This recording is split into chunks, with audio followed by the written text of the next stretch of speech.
Son las 12:56, lo prometido es deuda. Está aquí el director de la policía, el general Henry Zanabria, quien amablemente nos acompaña después de una correría que ha hecho precisamente por el Caribe. General, un gusto saludarlo y gracias por acompañarnos aquí al mediodía en Noticias Caracol. Muchísimas gracias, es un placer estar acá, contribuyendo por supuesto a la comunicación y al bienestar de los cartageneros. Bueno, antes de hablar de Cartagena, hablemos de lo que pasó, de Cartagena y después de Barranquilla. Estamos aquí en La Heroica, donde pues hablamos con las autoridades, con los habitantes, nos decían, mire, a Catalina le ha impactado la frase de decir, sí, aquí hay el hurto callejero como en todas las ciudades, hay unos problemas delicados, pero este tema del sicariato, general, es un tema muy complejo, y nos decía la alcaldesa encargada de la ciudad que es que el asunto va más allá de un simple crimen, que aquí hay bandas de crimen transnacional. ¿Qué radiografía hacen ustedes en la policía, general? En las zonas portuarias normalmente ocurre este tipo de delitos. Colombia infortunadamente no es la excepción. Por tener aquí el puerto de Cartagena y tener más de 70 instalaciones portuarias se presenta ese tipo de acciones criminales en donde converge el narcotráfico y otro tipo de acciones criminales en las cuales se ha involucrado precisamente mucha gente que hace parte de las organizaciones, principalmente de lo que llamamos nosotros el Clan del Golfo, que convergen aquí en este sitio. Ese es el principal problema e impulsor de la violencia. El Clan del Golfo como, digamos, actor local, pero ahí hablaba también de unas mafias internacionales. ¿Tienen ustedes identificados que otros grupos están trabajando seguramente de la mano del Clan del Golfo, general? Sí, infortunadamente el tema del tráfico de drogas tiene varios eslabones dentro de esa cadena, en la producción, el transporte y la exportación ilícita de ese alijo. Y en esa parte convergen varias organizaciones criminales. Se divide el trabajo y en esa división de trabajo a veces hay retaliaciones y efectivamente hay personas que son de otros países como Brasil y México que también tienen intereses criminales aquí en el puerto de Cartagena. Eso es lo que pasa en Cartagena. Ahora sí, Barranquilla. Usted estuvo anoche en un operativo, ahí estamos viendo las imágenes, estuvo encabezando esa acción en diferentes puntos de la capital del Atlántico y allá el fenómeno, nos decía el alcalde Jaime Pumarejo, el asunto es que son criminales, eso me pareció insólito. Hay uno incluso que está con casa por cárcel, Digno Palomino, y es el dueño de la extorsión en Barranquilla. ¿Cómo se controla y cómo se combate eso? Sí, también tenemos una persona que está privada de la libertad en un establecimiento carcelario y desde allá envía videos extorsivos. Eso es lo más... El que está en Girón, Santander, ¿no? Así es, y eso es lo más complejo porque está dentro de un establecimiento carcelario y tiene esa posibilidad de enviar a través de la comunicación de telefonía móvil imágenes y videos amenazantes. Se está trabajando, por supuesto, en este punto. Se le ha presentado al señor ministro de Defensa un proyecto de ley que nos va a permitir hacer control sobre la SIM card. Y sobre ese aspecto también hay unas normas que regulan la transmisión de datos desde las cárceles. Sobre eso tenemos que pedir a las empresas de telefonía móvil que nos ayuden en ese aspecto. General, pero hay frases preocupantes de esas declaraciones del alcalde Pumarejo, y es que decían, nos dejaron solos. Ellos sienten que la autoridad no está de la mano con ellos y hace mucho tiempo lo viene diciendo. La presencia del director de la policía en Barranquilla fue precisamente la respuesta a ese clamor del señor alcalde. El señor ministro de Defensa me indicó pues que tenía que hacer presencia aquí en Barranquilla para garantizar ese apoyo que efectivamente se está dando por parte de la Policía Nacional y de la Fiscalía para garantizar que se recupere la tranquilidad y la percepción de seguridad en Barranquilla. Hablamos de temas nacionales, general, cuando son en este momento la 1 en punto. Estamos con el director de la policía, el general Henry Zanabria. El tema muy delicado del Bajo Cauca antioqueño. La situación no mejora, general, y mucha gente ya dice, aquí no hay control del Estado. ¿Cómo se logra enfrentar una situación de esas para recuperar el orden y la normalidad? Es que son casi 500.000 de personas que están bloqueadas, general. Son más de 175 kilómetros de vía comprometido. Ahí hemos realizado hasta el momento 75 caravanas que nos ha permitido transportar seguramente no solamente a personas que transitan usualmente por esta vía, sino también a comerciantes y pasajeros de vehículos particulares. Hay una presencia estatal a través de la Policía Nacional y el Ejército. Ha sido necesaria esa presencia en todos los municipios, cada estación de policía, cada subestación de policía. Las alcaldías y los comercios están protegidas por personal antidisturbios y personal armado con armas letales, teniendo en cuenta la presencia de grupos armados como el Clan del Golfo. Es importante mantener la ofensiva de la institución y del Estado, particularmente en lo que tiene que ver contra la minería ilícita. Sí, ahí el problema, Catalina y general, es que ya hoy empresas empezaron a despedir gente porque dicen, mire, no hay manera de operar aquí en el Bajo Cauca. Sí, lastimosamente la presión que se tiene en el sitio es muy alta por parte de este grupo delincuencial. Hay personas que son familiares de ellos mismos y claman para que los dejen ir a trabajar, que los dejen volver a sus actividades normales, porque tienen, es decir, los almacenes tienen elementos, pero no tienen plata con qué comprarlo. El gobernador de Antioquia hace unos días decía que también la falta de institucionalidad, falta de presencia del Estado también de hace mucho tiempo, pues ha permitido que en este momento se presente ese bloqueo en el Bajo Cauca. ¿Cómo retomar ese control? ¿Cómo darle esa tranquilidad a la gente más allá de las caravanas, general? Desde el punto de vista de la actividad de la Policía Nacional vamos a mantener esa presencia. Hemos realizado relevos del personal para evitar el desgaste, hemos utilizado 2 aviones, un avión también de inteligencia y 8 helicópteros para garantizar la movilidad sobre las vías. También tenemos 14 drones ubicados sobre todo el corredor vial y eso nos va a permitir tener un conocimiento exacto de lo que está pasando. Aparte de eso tenemos un componente de inteligencia muy fuerte en el sitio para garantizar la recolección de información. Sí, otro tema nacional importante es que tenemos aquí una lista muy grande.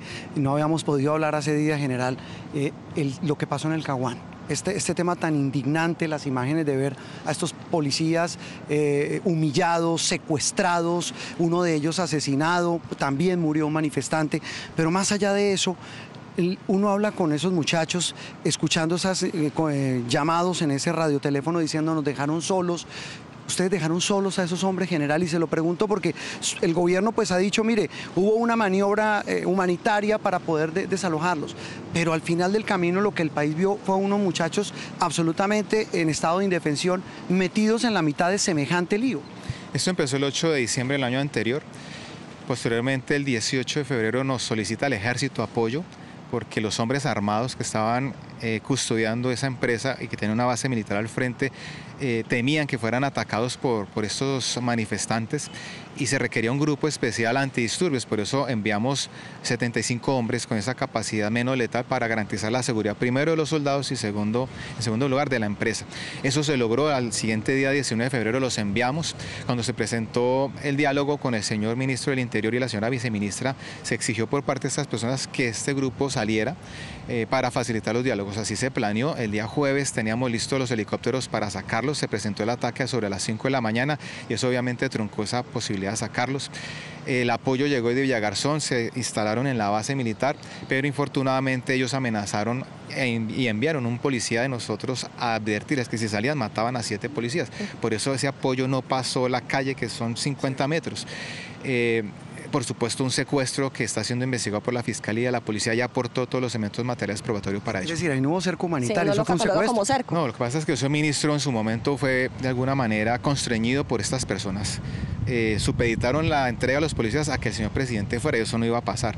En segundo lugar, que si el documento, el protocolo de entrega no quitaban la palabra secuestro, no los entregaban. Entonces el señor ministro dijo, coloquemos entonces lo que ustedes quieren colocar ahí. Pero es claro que fue un secuestro y así el señor ministro lo ha dicho. Pero sí, pusieron contra las cuerdas al gobierno y a la autoridad. Sí, exactamente. Es decir, le tocó decir que era un cerco humanitario para que lo dejaran ir y no le pasara nada, si le entiendo. Para que dejaran ir a los policías, porque ya después él se quedó prácticamente, el señor ministro del Interior se canjeó por los policías y hubo momentos de tensión. Eso no lo sabíamos. ¿Cómo así que se canjeó? Claro, porque al colocar eso en el protocolo exigía la presencia obviamente del señor ministro y él fue el garante de la entrega, con el señor ministro de Defensa, el señor ministro del Interior, el señor alto comisionado, el señor comandante de las fuerzas militares y quien les habla, estuvimos en el sitio recibiendo a los policías y el señor ministro nos dijo, yo me quedo aquí para que ustedes puedan salir. Es un acto de valentía del señor ministro del Interior que reconocemos desde la policía. Es decir, lo que nosotros vimos como una reunión, esas imágenes donde el ministro del Interior hablaba de ese cerco humanitario, fue un canje entonces. Y fue parte del secuestro. Prácticamente sí, eso lo evidenciamos, los policías que estaban con ellos de alguna manera hicieron ver eso a través de líneas telefónicas, hubo una situación que fue manejada muy bien por el gobierno, afortunadamente no tuvimos esa situación de secuestro de los altos funcionarios, pero hubo riesgos que ellos asumieron como propio para lograr la liberación de los policías. Si le entiendo, general, para redondear este tema, ¿qué hubiera pasado si no quitan la palabra secuestro de ese documento? Hubiera sucedido lo que ellos planeaban, sacar por vía fluvial en 3 grupos a los policías. Esto inicialmente lo conjuramos con unos sobrevuelos con los helicópteros de la policía en el sitio donde ellos iban a hacer eso. Bueno, hay otro tema a propósito de eso. A propósito de uniformados. El tema de la moral de la policía. ¿Cómo está la moral? Y se lo pregunto por la renuncia que hubo hace unos días, que quisiera confirmar con usted, general, de más de 90 coroneles de la institución. Hay algo que es normal y es tradicional. En los meses de noviembre y diciembre se hace la selección de los coroneles para general y en octubre de los tenientes coroneles para coronel. Los que no pasan necesariamente pasan al retiro, teniendo en cuenta pues que ya no va a haber cupo para ellos en ninguna unidad. Eso es normal que suceda en los primeros meses del año. Hay oficiales subalternos que no tienen el tiempo de retiro, pero lo han solicitado, 2 o 3 oficiales. Ellos argumentan tener otras opciones de vida que les garantiza un mejor futuro según ellos, por lo tanto se ha aceptado esos retiros. No son tantos los oficiales que se han retirado, hay un mayor número de miembros de la institución de nivel de patrullero, pero no por una situación de desmoralización. ¿Y entonces? Es una situación normal que se presenta todos los años y se mira la estadística desde 2016. En este momento incluso tenemos un menor número de retiros que los que se reportan en los otros años. Hay otro tema delicado, general, y es esa denuncia que hizo la vicepresidenta Francia Márquez, que no se le está garantizando la seguridad para ir al departamento del Cauca. ¿Usted qué respuesta le da a la vicepresidenta?